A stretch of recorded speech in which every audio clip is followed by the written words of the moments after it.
Welcome, ladies and gentlemen, to another broadcast from the Bull City Bulletin here in Durham, North Carolina. Today is Wednesday, July 16th. I'm Eric B., and with us we have Corey S.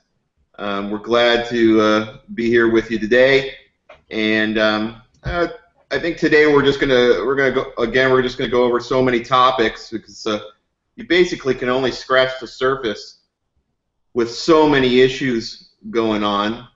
We want to talk about the police system here, Homeland Security, how they're basically turning everything into a virtual surveillance world. And, we'll talk stuff about that. The poor, mental illness, war on drugs, politics in general.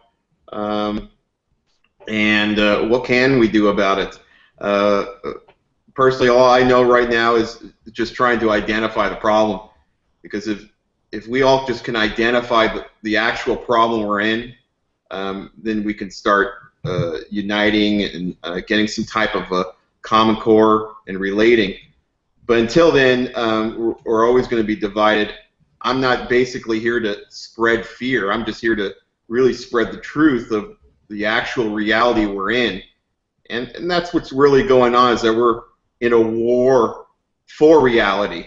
And what's happened is basically the powers to be have developed such an infrastructure since the industrial age where they can actually create culture and create a dream machine, and helplessly all these people are caught up in it, don't realize what's going on, think it's the Republicans or the Democrats, or it's about the immigrants, and all those things do have issue with the big problem, but again they're really subsets in a lot of ways meant to divide us. But let's talk about Corey, what do you want to go off with any topic right now? Yeah, I really today, all of these issues seem to be culminating in, some sort of climax. I've just been keeping track of the local news, and of course you're correct in saying this infrastructure has been built and accelerated in its growth since really the 1950s, and some would argue, even maybe 30 years before that, at least Right. in regards to America. But I want to make it local and relevant to the people who might be visiting this site in our area in Durham, because I was just, like I said, going through the news, reading the headlines, and it is glaringly obvious that we have a serious problem in regards to the growth of the police state. And I want to share my screen and just kind of read these headlines, which all take place in Durham, North Carolina, and have to do with the police force, the Durham police force, and their enforcement of the corporate government's policies. Okay, this was published in Salon actually earlier this year in April, and it's a pretty lengthy article about how the police force here in Durham have been incessantly accused of racial profiling, having quotas, and secret conviction bonuses. Yeah. This was a huge expose on basically eyewitness and what I would call victims of this system here in Durham. And it's incredibly embarrassing, and it wasn't just this article. I mean, they've had hearings in the city council here in Durham on this very subject. Many people were coming to protest and express themselves, perhaps having known someone who had been victimized by this system or having been victimized themselves. But further, it's not just their policies and their alleged racial profiling. It's just the excessive use of force, that they seem to disproportionately use against the poor, especially. And this report just came out on the 16th of July, and it involves a Durham, it says officer-involved shooting. And if you actually read the article, what that means is an officer shot someone. It involved the officer because the officer pulled out his gun and shot someone. Now, why did he do that? It's because they were called to allegedly an apartment complex following a report about a, quote, disturbance with a gun. And the witnesses basically said that this man was standing in his doorway and they could essentially see the silhouette of him holding his rifle. And the police just pulled out their guns and shot him. Yeah. And he's now in critical condition.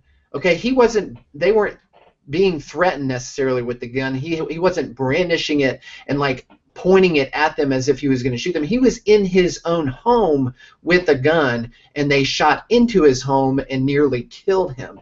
Okay, and it's just a general trend of abuse of power that these officers who literally live in another class. They see themselves as being in a different class in a lot of cases than the rest of the citizens, actually above the law, because they are police who enforce policies. Okay, and this just came out again July 9th, and this was actually the police officer admitting under oath. He admitted under oath that Standard practice. And of course, the chief of police, Jose Lopez, was quick to come out and say, "Oh, this wasn't an official policy. This, I don't know where he heard that, but he's not ever ordered to fake 911 calls. Yet they use tactics like this, color of law tactics, which prey on the ignorant.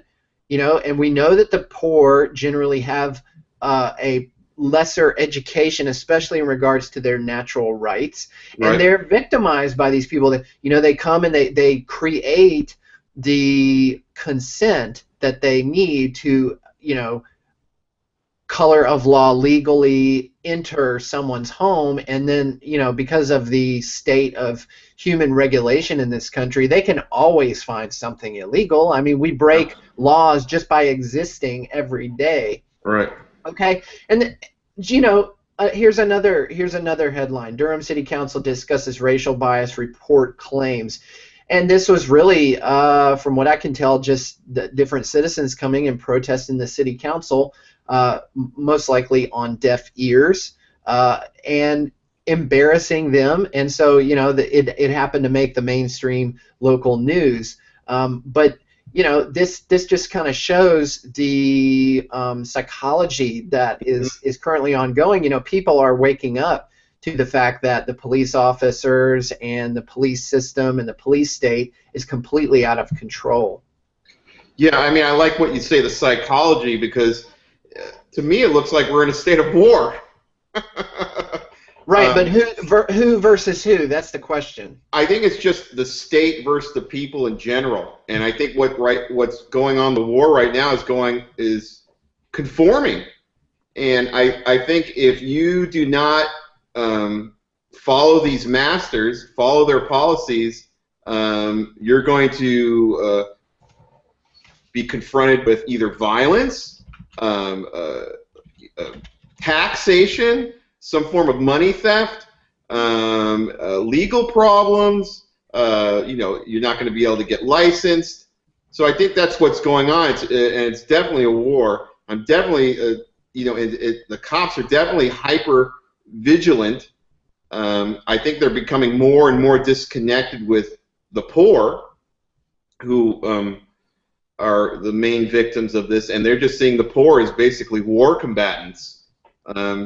And they can continue this police brutality, and they can continue all this fraud that we're seeing daily from our local police department. I mean, the 911 is just, a cherry on top of this whole fraud Sunday. It never gets done. It's just like, well, I mean, they just have some spokesmen talk about, we're going to fix this, we'll do this, we'll fire this. But it's continuing to escalate.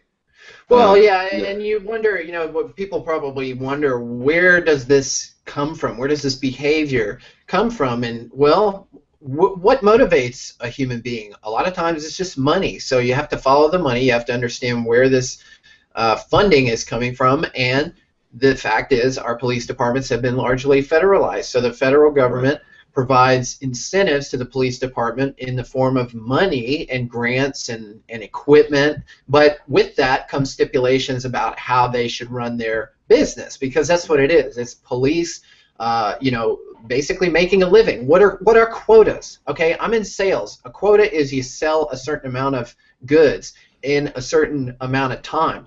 Quota for police officers is how much money can you milk off of the public? How much money can you make off the unsuspecting, ignorant Americans who don't know their rights, who don't understand the nature of money, the nature of courts, the nature of color of law and rights. They just, think it less burdensome to just pay the court than it is to actually stand up for yourself and to actually educate yourself on the actual law, not what they say is law, because we know that's color of law. It's just a regulatory code because we have literally been monetized. Our souls have been monetized. Absolutely. And, with the birth certificates and the licenses, so that we believe ourselves to be beholden to this system, but in fact they've just basically coerced us into giving our consent.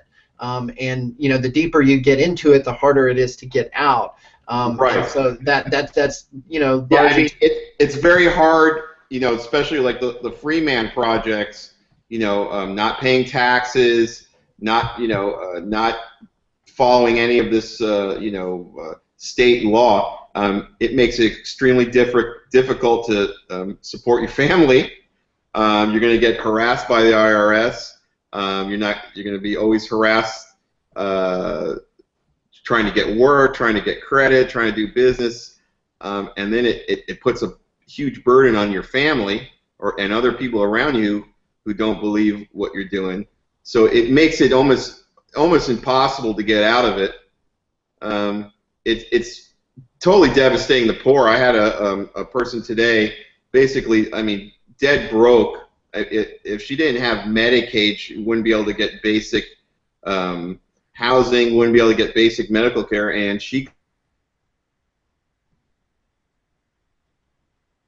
got,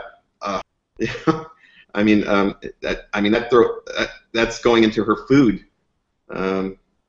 So yeah, I would just kind of organize the whole thing that we're absolutely in a state of war. They've built the infrastructure. The psychology is there. The police are hyper vigilant. The poor are just in complete destitute, trying to survive. And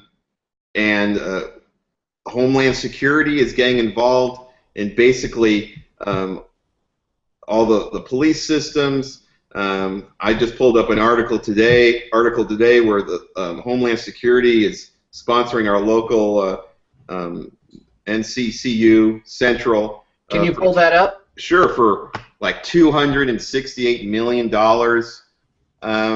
So you just, anyone who just looks up Homeland Security,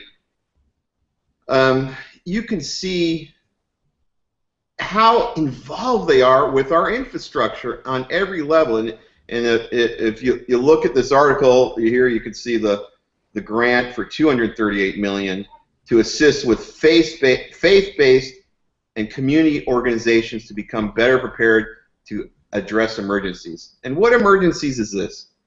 Obviously, it's emergencies like myself. I'm in an emergency because I can actually think. I actually ask for accountability. I want to know. I want to know where all the money's going. I want to know why everyone is acting like a police state. So, just addressing these basic issues is an emergency.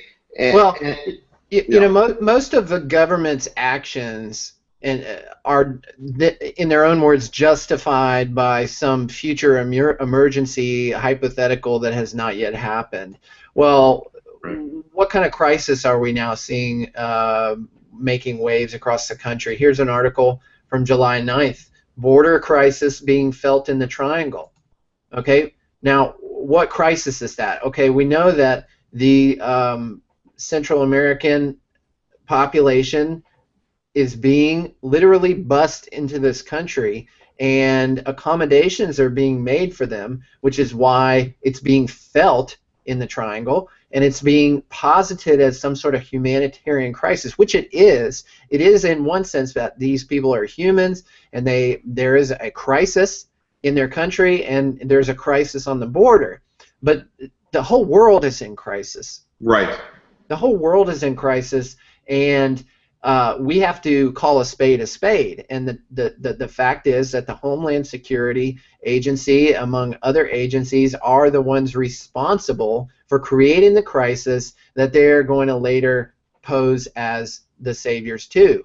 You know? Well, and to point that, I'll put up another screen page.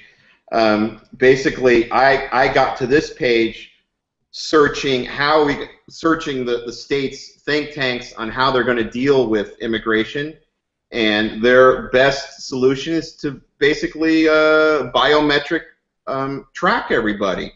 I mean, this is basically the chip. They're doing this already in the Middle East with the war, doing retina scans tracking who you are. So this comes back to that virtual surveillance system that I've been talking about. And you can even go deeper into this thing. There's a whole bioethics board going on. So again, it's they're preparing us for what they want to do, basically.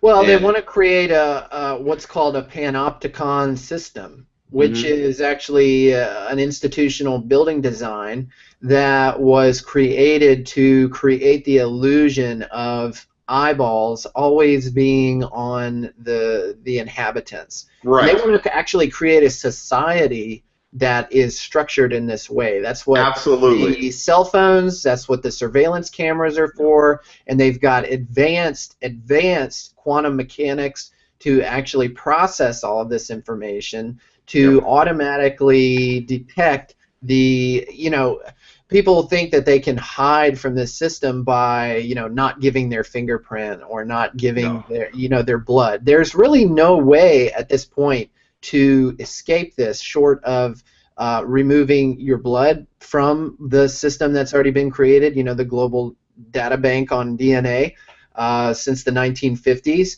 If you were to remove all of your footprint